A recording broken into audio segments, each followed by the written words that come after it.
అందరికీ నమస్కారం అండి. ఈరోజు ఈ వీడియోలో దేవి శరన్నవరాత్రుల్లో 8వ రోజు అమ్మవారికి పూజ ఏ విధంగా చేయాలి, ఈ రోజు అమ్మవారికి ఏ నైవేద్యాలను సమర్పించాలి, ఏ పుష్పాలతో పూజించాలి, ఏ స్తోత్రాలు పఠించాలి అనే విషయాలన్నీ కూడా ఈ వీడియోలో అయితే నేను మీకు క్లియర్గా ఎక్స్ప్లెయిన్ చేస్తానండి. అందుకని వీడియోని ఎవ్వరూ కూడా ఎక్కడ కూడా స్కిప్ చేయకుండా చివరి వరకు అయితే చూడండి. ఇంకా మనం దేవి శరన్నవరాత్రుల్లో 8వ రోజు పూజకైతే వచ్చేసామండి. ఇంకా 2 రోజులు పూజ అయితేనే మిగిలి ఉంది. మనకి ఈ 2 రోజులు కూడా పూజ చేస్తే అమ్మవారి పూజ అయితే ముగుస్తాయండి. ఎవరైనా ఈ దేవి శరన్నవరాత్రుల్లో ఈ 10 రోజులు కూడా పూజ చేయడం కుదరలేని వారు ఈ ఆఖరి 3 రోజులైనా మీరు అమ్మవారికి పూజను అయితే నిర్వహించుకోండి. అంటే మనకి 8వ రోజు అంటే అష్టమి తిథి అయితే వస్తుందండి. ఈ అష్టమి, నవమి, ఇంకా దశమి తిథి, ఈ 3 తిథుల్లోనే అమ్మవారిని పూజిస్తే 10 రోజులు కూడా పూజ చేసిన ఫలితం అయితే మనకు కలుగుతుంది. ఈ 2024 సంవత్సరంలో మనకి అష్టమి తిథి ఎప్పుడు వచ్చింది అని అంటే 2024 అక్టోబర్ 10 గురువారం రోజు అయితే మనకి నవరాత్రి 8వ రోజు అయితే వచ్చిందండి. దేవి శరన్నవరాత్రులలో 8వ రోజు అమ్మవారు విజయవాడలో అయితే దుర్గాదేవి రూపంలోను, ఇంకా శ్రీశైలంలో అయితే మహాగౌరీదేవి రూపంలోను దర్శనమిస్తారండి. ఈ రోజు మనకి అష్టమి తిథి ఉంది కాబట్టి దీనిని మనం దుర్గాష్టమి అని కూడా పిలుచుకుంటూ ఉంటాము.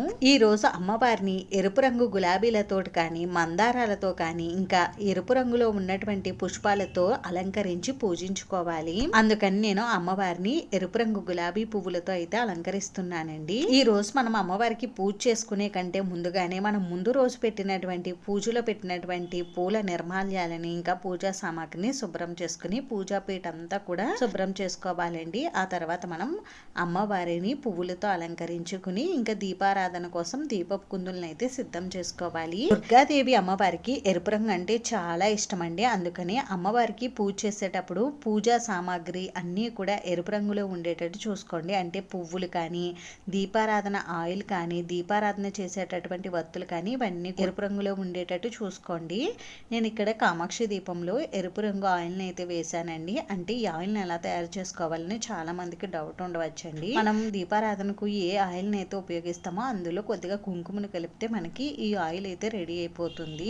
మనం అమ్మవారికి పూజ చేసేటప్పుడు కంపల్సరిగా ఎరుపు రంగు వత్తులు, ఎరుపు రంగు ఆయిల్ తప్పనిసరిగా ఉండాలా అని అంటే అలాంటిది ఏమీ లేదండి. మీ దగ్గర ఉంటే చేయండి, లేకపోయినా కూడా పర్వాలేదు. ముందుగా దీపారాధన చేసుకుని దీపం దగ్గర కొద్దిగా అక్షింతలను, పుష్పాలను సమర్పించి దీపలక్ష్మికి నమస్కారం చేసుకోండి. ఆ తర్వాత ఆచమనం కూడా చేసుకుని సంకల్పం చెప్పుకుని పంచపాత్ర గ్లాసులో కొద్దిగా అక్షింతలను వేసి పుణ్యనదుల పేర్లన్నీ కూడా తలుచుకుని ఆ నీటిని పూజాపీఠ పైన, పూజా ద్రవ్యముల పైన అన్నిటిపైన కూడా చిలకరించుకోవాలి. అలాగే పూజాపీఠ పైన తప్పనిసరిగా కొద్దిగా జవ్వాది పౌడర్ ని కానీ, పచ్చకర్పూరం కానీ మెదుపుకుని వేసుకోండి. ఇప్పుడు ముందుగా మనం గణపతికి పూజను అయితే నిర్వహించుకోవాలండి. స్వామివారి పాదాల దగ్గర 2 అక్షింతలను, పుష్పాలను ఉంచి స్వామివారికి శిరస్సు వంచి నమస్కారం చేసుకోండి. తర్వాత మీకు వీలు ఉంటే స్వామివారికి షోడశోపచార పూజ చేసుకోండి. కుదరలేని వారు పంచోపచార పూజ చేసుకోండి. స్వామివారి పాదాల దగ్గర కొద్దిగా పసుపు, కుంకుమ, గంధం, అక్షింతలు, పువ్వులు సమర్పించి ఆ తర్వాత ధూపం, దీపం, నైవేద్యం అయితే సమర్పించాలండి. నైవేద్యంగా మీరు స్వామివారికి వేటినైనా సమర్పించవచ్చు. అటుకులు కానీ, బెల్లం ముక్క కానీ ఇలా వేటినైనా సమర్పించవచ్చు.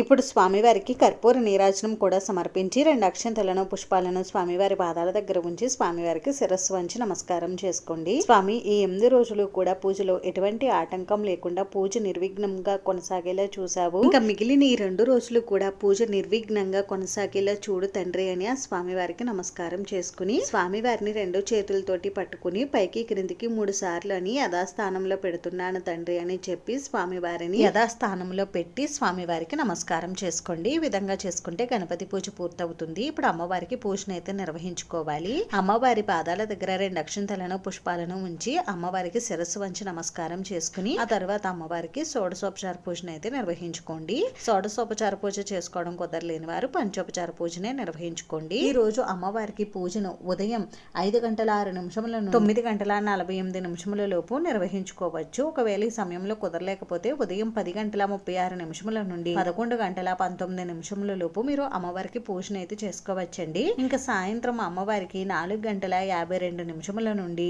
6 గంటల 28 నిమిషముల లోపు పూజనైతే చేసుకోవచ్చు. ఈ రోజు అమ్మవారు ఎరుపు రంగు చీరలు అయితే దర్శనమిస్తారండి. ఇంక ఈ రోజు అమ్మవారు అవతారం దుర్గాదేవి అవతారం కాబట్టి ఈ రోజు అమ్మవారిని ఎరుపు రంగు గులాబీలతోటి, మందారాలతోటి, ఎరుపు రంగు అక్షింతలతోటి, పువ్వులతోటి, కుంకుమతోటి పూజించి అర్చించుకోవాలి. ఇంకా దుర్గా సహస్రనామాలు, దుర్గా స్తోత్రం, దుర్గా సూక్తం ఇవన్నీ అమ్మవారి శ్లోకాలన్నీ కూడా చదువుకుంటూ అమ్మవారికి పూజనైతే చేసుకోవాలండి. అమ్మవారి శ్లోకాలు కానీ స్తోత్రాలు కానీ చదవడం రాని వారు ఓం ధూమ్ దుర్గాయే నమః అని అనుకుంటూ మీరు అమ్మవారికి పూజనైతే నిర్వహించుకోండి. అమ్మవారికి ముందుగా కొద్దిగా పసుపు, కుంకుమ, గంధం, అక్షింతలు, పువ్వులు సమర్పించి ఆ తర్వాత మీరు అమ్మవారిని వేటితో అయితే అంటే అమ్మవారి అష్టోత్తరాలు చదువుకుంటూ వేటితో అయితే పూజ చేయాలనుకుంటారో వాటితో పూజ అయితే చేసుకోండి. జగజ్జనని అయినటువంటి ఆ దుర్గాదేవి అమ్మవారు శక్తి స్వరూపిణి. అమ్మవారికి దుర్గాదేవి అనే పేరు ఎలా వచ్చింది అని అంటే అలంకార కుమారుడైన దుర్గముడు అనే రాక్షసుణ్ణి అష్టమి రోజున అమ్మవారు వధించింది కాబట్టి